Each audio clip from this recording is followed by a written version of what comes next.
रस रानी की जय। समस्त संत हरिभक्तन की जय। श्री सद्गुरुदेव भगवान की जय।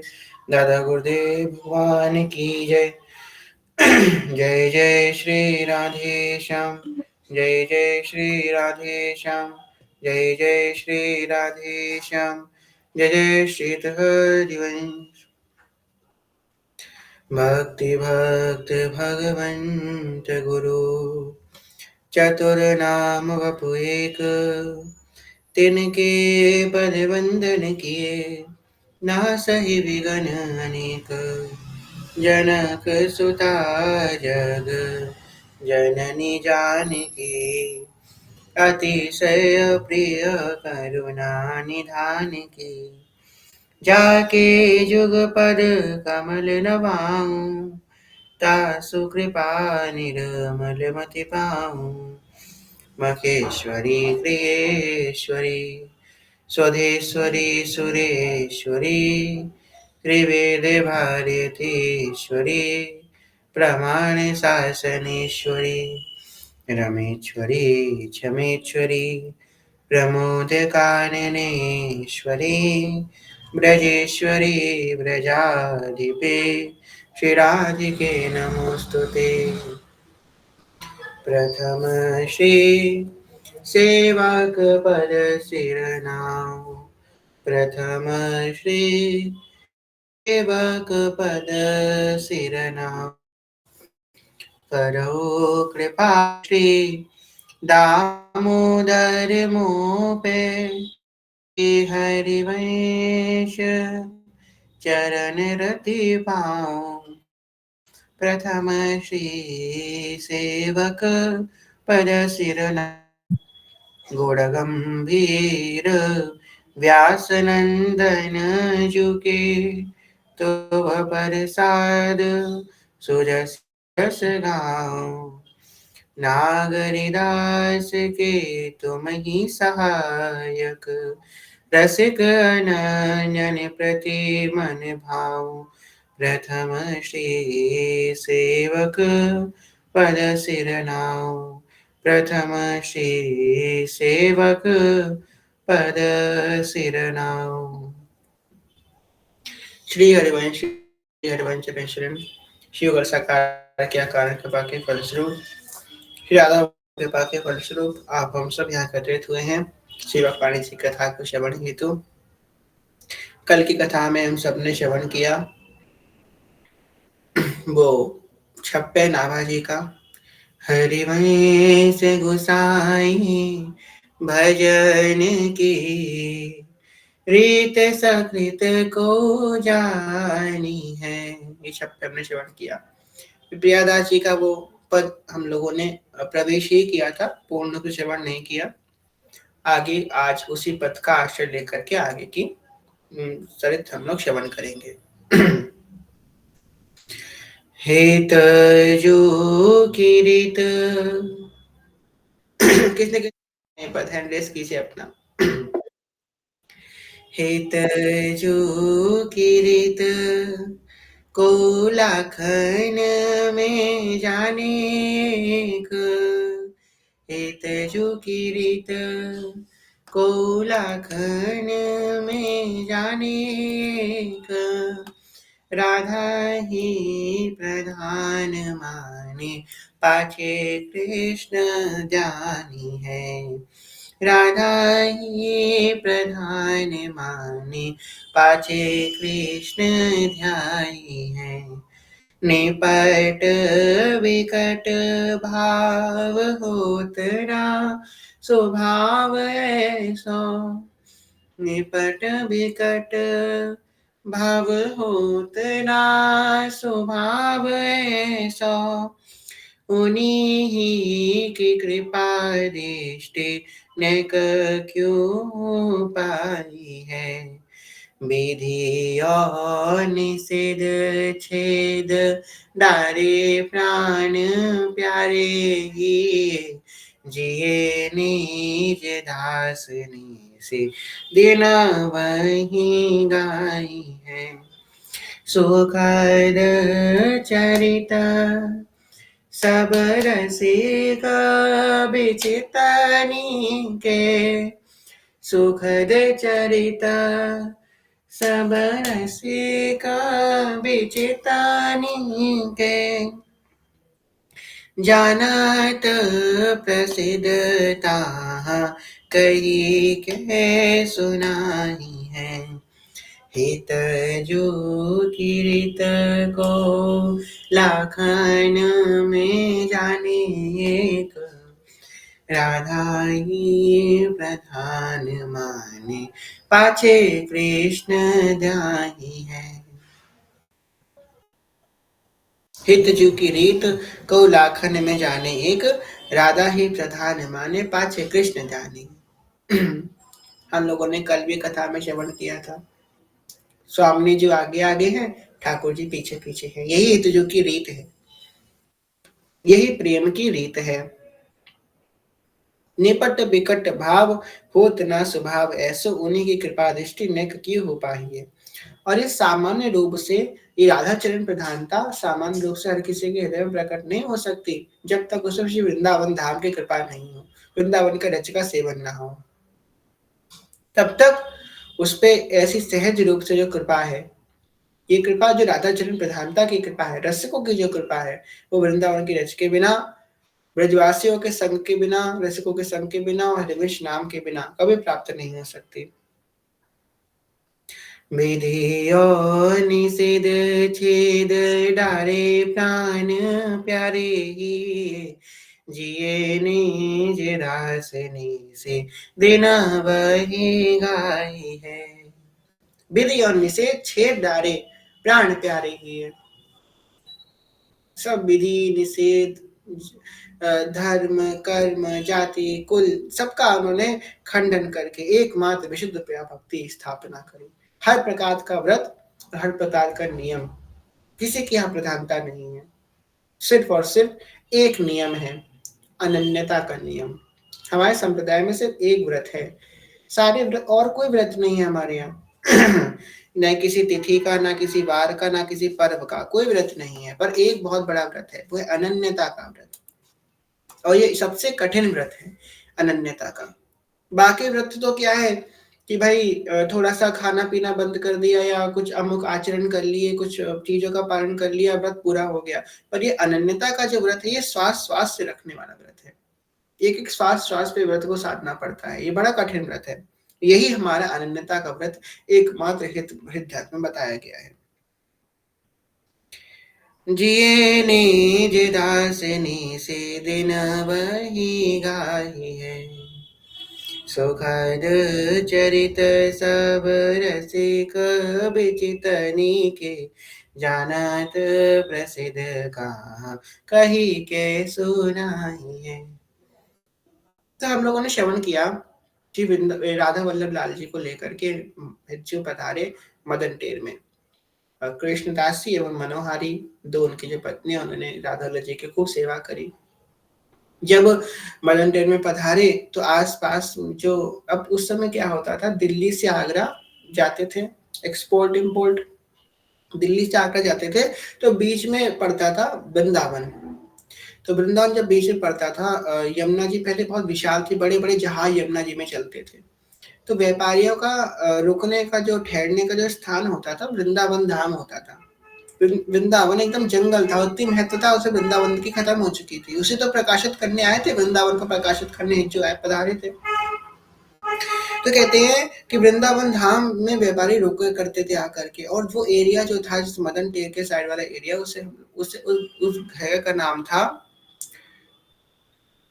उस जगह का नाम था क्या कहते हैं भयगांव भयगांव क्यों था क्योंकि वहां पे एक डाकू रहता था नरवाहन नरवाहन नाम का ऐसा डाकू रहता था जिसके सब भयभीत रहते थे अगर कोई भी व्यक्ति वहां पे कुछ भी रात के सूरज ढलने के बाद कोई अपने घर से बाहर नहीं निकल सकता था उस डाकू सब भयभीत रहते थे और जो भी व्यापारी उस गांव में भय गांव में आकर के लोग जाता था गलती से उसका सारा धन जो है संपत्ति वो हड़प लेता था एवं उसकी मृत्यु कर देता था उसकी हत्या कर देता था और सब ब्रजवासी जन उससे बड़ा भयभीत रहते थे। जब हितजी पधारे, राधा वल्लभ लाल जी को लेके पधारे और खूब हीरे जवाहरात, खूब बड़े-बड़े राधा वल्लभ जी के आभूषण हैं, स्वर्ण के पात्र हैं, चांदी के पात्र हैं, राधा वल्लभ जी के लेकर के पधारे।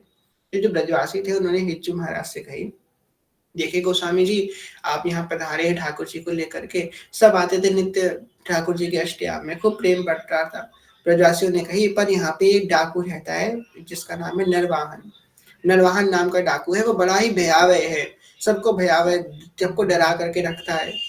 परंतु यहाँ पे आप एक काम कीजिए, वो आपके संग कोई दुष्कर्म ना करे, हमको बड़ा डर लग रहा है। एक काम कीजिए, आप उससे आकर मिल लीजिए एक बार, उस वो जो आपसे मांगे उसको देख जाके उससे निपट लीजिए, फिर वो आपको परेशान नहीं करेगा, वरना आप जो है बड़े परेशान रहेंगे और वो आपको परेशान कर सकता है, इसलिए आप जो है उससे जाकर के पहले ही मिल लीजिए।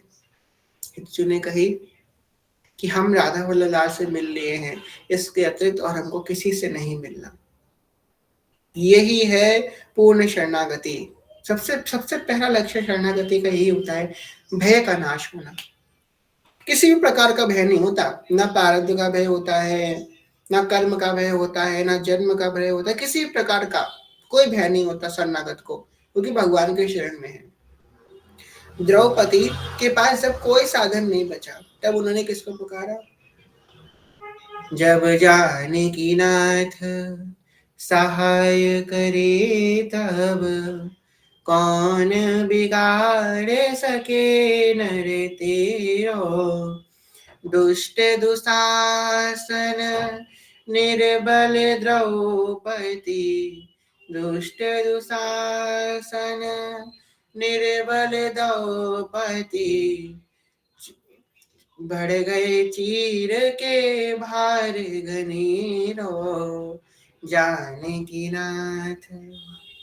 जब कोई साधन नहीं मिला द्रौपदी को, भगवान को जब गोविंद, हे हे कृष्ण गोविंद हरे मुरारी, हे नाथ नारायण वासुदेव, जब भगवान को पुकारा, तब उनके सारे भय का नाश हो गया।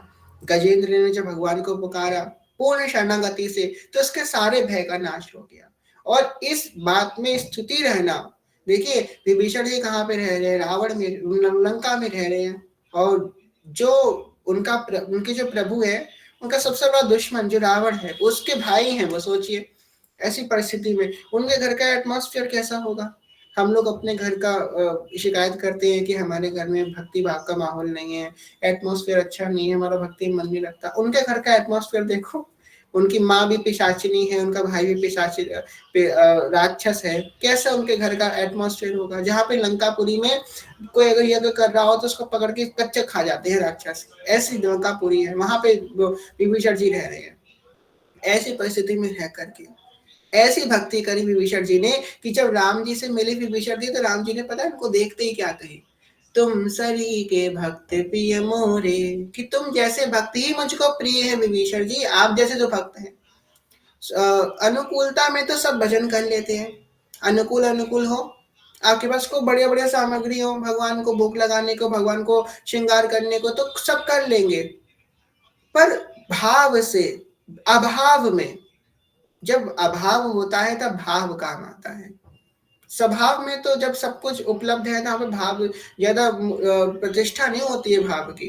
कभी कभी क्या होता है ना, जैसे कि किसी के पास बहुत सारी सामग्री है पर उसके पास भाव नहीं है, तो उसे वो सुख का अनुभव नहीं होता। पर अगर किसी के पास सिर्फ एक फल भी है ना भगवान को भोग लगाने को, सिर्फ एक फल भी है, रूखा सूखा जो उसके पास है, ठाकुर जी को करवा देगा वो, तो उससे उसको ऐसा महा अद्भुत आनंद मिल जाएगा, 56 भोग लगाने वाले को भी नहीं प्राप्त होगा।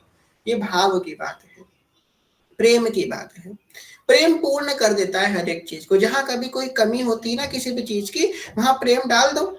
जो कुछ जो यहाँ कोई न्यूनता रहेगी, जहाँ कोई रिक्तता रहेगी, प्रेम उसको बराबर कर देगा, एकदम स्लोप बना देगा प्रेम। तो अनुकूलता में तो सब कोई भजन कर लेता है, प्रतिकूलता में भजन करने वाला भगवान को अत्यंत प्रिय होता है। हिज्जू ने कही कि हम राधा वल्लभ लाल से मिलने हैं और इनके अतिरिक्त हमको और किसी से नहीं मिलना। ऐसे ही हमारे अंदर शरणागति होनी चाहिए, बिल्कुल निष्कपट, निश्चल और निर्भय, एकदम हरिवंश भरोसे भय निडर। कह रहे हैं सेवक जी, हरिवंश भरोसे भय निडर और नित्य गर्जत हरिवंश बल, ये कह रहे हैं। हिज्जू बोले हम किसी से नहीं मिलेंगे जाकर के। और उसी भीड़ में नरवाहन का एक डाकू खड़ा था, उसने कानों का ये बात सुन ली, इसलिए उसने वो बात जा करके नरवाहन से कह दी। क्या कह दी भाई, कि भैया वो गोस्वामी जी आए हैं, एक की चार, चार की 16 लगा लगा के नरवाहन को बता दी कि वो ऐसा ऐसा कह रहे हैं कि वो खुद मिलने आए, मैं नहीं जाऊंगा मिलने आके करके इत्यादि उसने बता दिया। नरवाहन को बड़ा क्रोध आ गया कि भय गांव के अंदर ऐसे कौन आ गए जो हमसे मिलने के लिए वो कर रहे हैं कि हम उनसे मिलने नहीं जाएंगे, ऐसा किसने कह दिया। और जो हमसे भयभीत नहीं होते हैं, इस गांव का नाम ही भय गांव है, और वो यहाँ पे रह करके हमसे भयभीत नहीं होते हैं। इसलिए कहते हैं भक्त कभी किसी से भयभीत नहीं होते हैं। भक्त अगर भय गांव में जाते हैं ना, तो उस भय गांव को भी प्रेम गांव बना देते हैं भक्त, ये भक्ति का प्रभाव। तो नरवाहन ने सोचा अब हम जाएंगे उनसे मिलने के लिए, एकदम अपने घोड़े पर सवार होकर के, हाथ में तलवार लेकर के। कहाँ बैठते हैं वो, मदन टेल में बैठते हैं। मदन टेल की पहाड़ी में चढ़ा चढ़ा चढ़ा चढ़ा जा रहा, लता पता बीच रास्ते में जा रहे, सबको तलवार से काटता हुआ, अनेकों लताओं को इधर तक काट रहा, उधर काट रहा, काटता काटता भेजता भेजता जहाँ पहुंचा, कहाँ पे, जहाँ विराजे श्यामा प्यारी अलबेली सरकार। ऐसे ही कुछ हमारे संग भी हुआ, नरवाहन के संग हुआ था। कितने हम लोग अपने जीवन में इस मार्ग में जब निकले थे, तो हम कहाँ के लिए निकले थे, हम कहाँ का पता लेकर के गए थे, भटक भटक ही तो गए ना अपने मार्ग से, और अच्छा भटके। एक होता है जो बुरा भटकता है, हम तो बड़े अच्छे भटके। जैसे कि हम किसी के घर जाते हैं तो उससे पूछते हैं कि भाई आपका घर का एड्रेस क्या है, या तो हमको बता दीजिए कहाँ पे हमको आना है।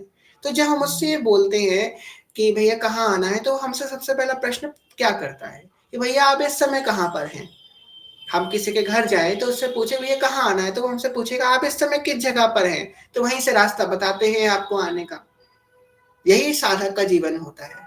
पहले हम ये तो जाने कि हम कहाँ पे खड़े हैं, तब तक उनके तक जाने का रास्ता समझ में आएगा। पहले अपनी स्थिति को जाने, हम कहाँ पे हैं इस समय, हम किस अवस्था में हैं। अपने आप की स्थिति स्वीकार करने को तैयार नहीं है। आप स्वीकार तो करो कि आपसे भजन नहीं होता, वो भजन करवाएंगे, पर हम इतने अहम में डूबे हैं, इतने अहंकार में, इतने पुष्टता में डूबे हैं कि हम ये बात स्वीकार करने को तैयार नहीं है कि हम नीच हैं। हम इस बात को स्वीकार करने को तैयार नहीं है कि हमसे भजन नहीं होता। हम इस बात को स्वीकार करने को तैयार नहीं है कि हम भ्रष्ट हो चुके हैं। स्वीकार तो करो। जब तक तुम ये नहीं बोलोगे कि मुझे बुखार है, स्वीकार नहीं करोगे इस बात को, तो डॉक्टर तुम्हें दवा कैसे देगा।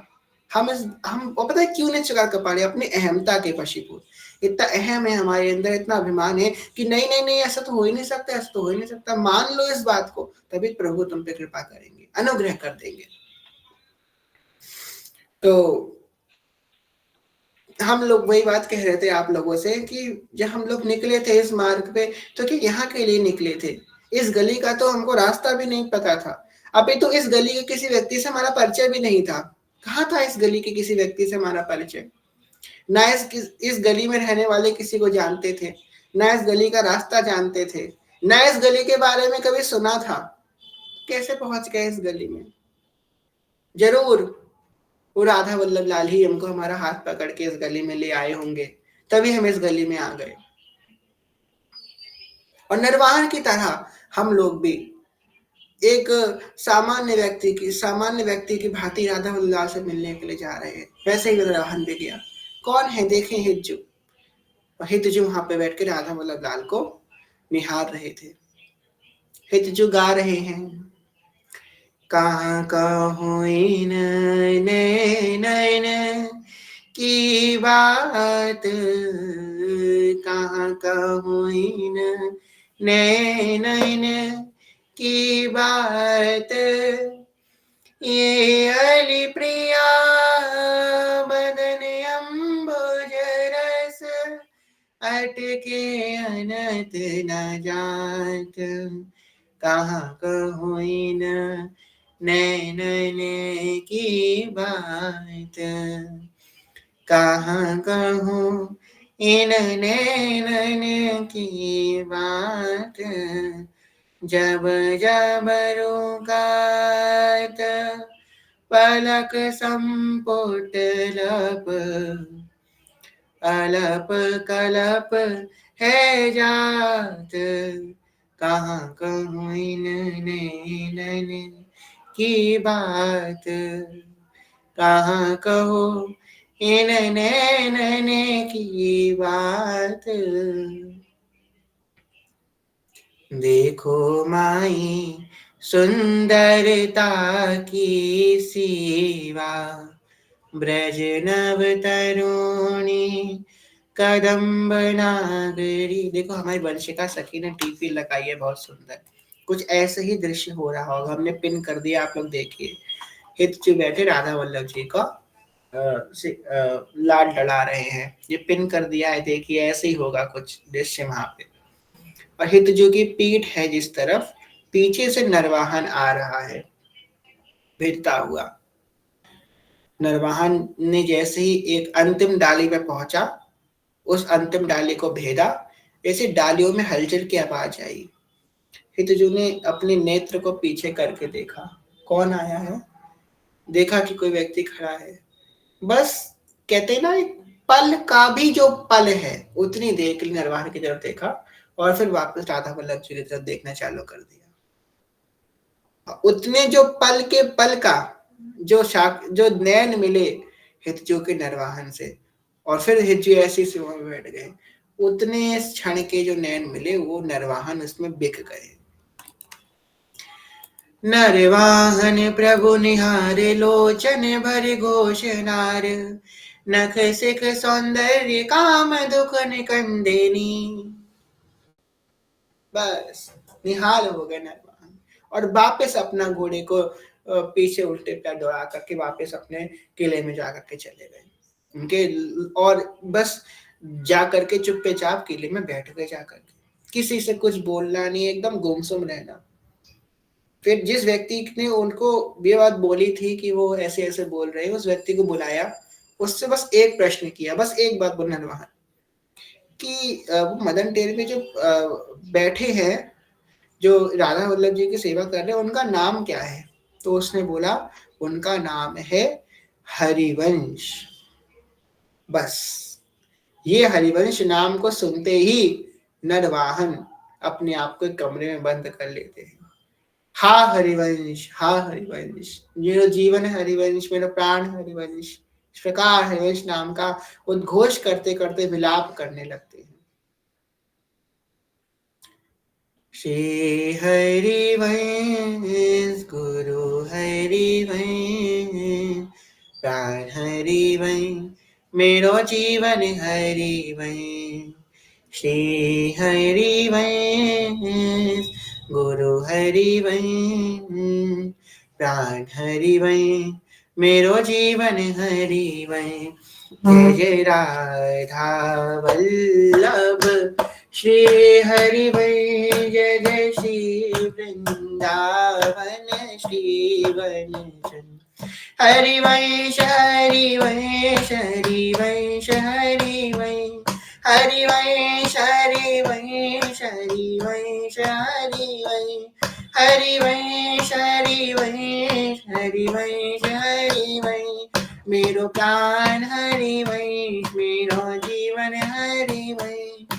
हरिवंश हरिवंश हरिवंश हरिवंश जय हरिवंश जय जय हरिवंश जय जय हरिवंश जय जय हरिवंश। मेरो जीवन हरिवंश मेरो गुरु हरिवंश मेरो जीवन हरिवंश मेरो गुरु हरिवंश। जय जय हरिवंश जय जय हरिवंश जय जय हरिवंश जय जय हरिवंश। श्री हरिवंश जय जय हरिवंश मेरो प्राण हरिवंश मेरो जीवन हरिवंश मेरो प्राण हरिवंश मेरो जीवन हरिवंश। हरिवंश हरिवंश हरिवंश हरिवंश हरिवंश हरिवंश हरिवंश हरिवंश